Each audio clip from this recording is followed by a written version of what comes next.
He didn't feel reliable. He had let everyone down.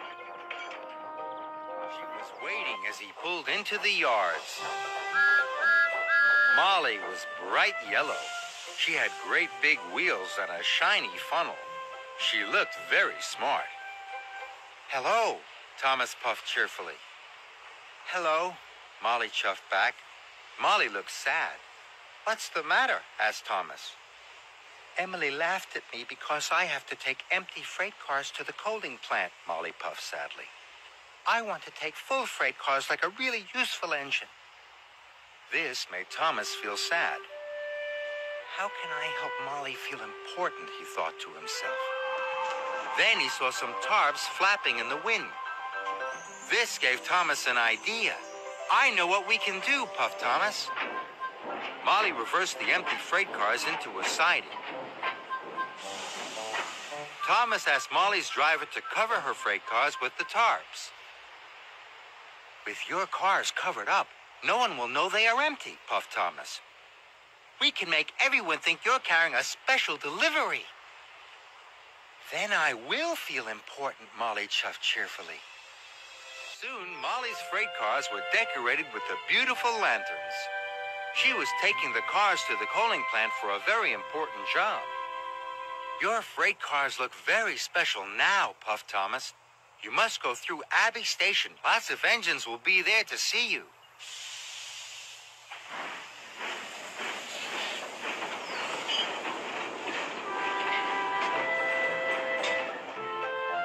The lanterns on Molly's freight cars twinkled like stars in the night.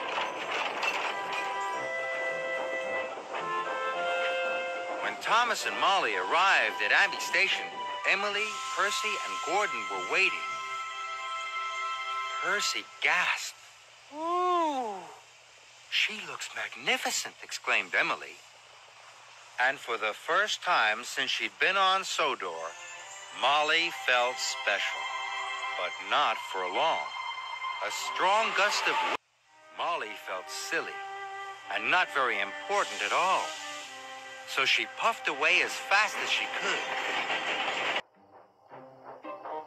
Molly had stopped in a siding. She looked very sad. "I'm sorry I made you look silly," puffed Thomas. "But they are waiting for your empty freight cars at the coaling plant."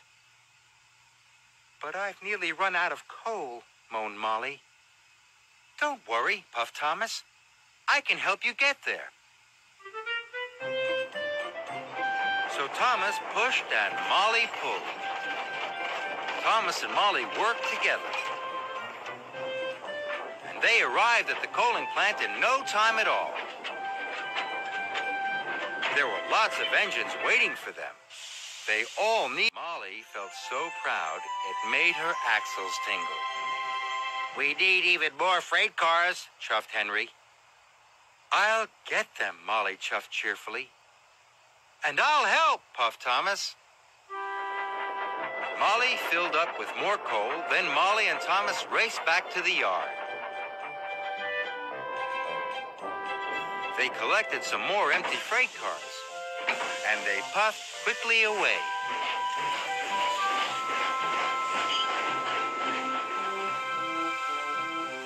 Gordon was stopped at a junction. His signal had turned to red. "Out of the way," puffed Molly. "Empty freight cars coming through?" "You see," laughed Thomas. "Sometimes empty freight cars are more important than your express." Gordon's face went as red as the signal.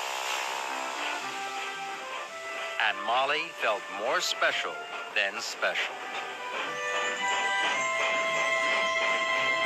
There are many different animals on the island of Sodor.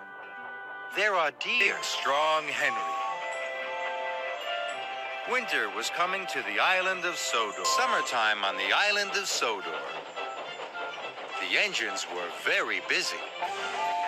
It was summer on the island of Sodor. All the engines were excited. It was the stormy season on the island of Sodor. All the engines were battling against the bad weather. It could be in the countryside or in the town.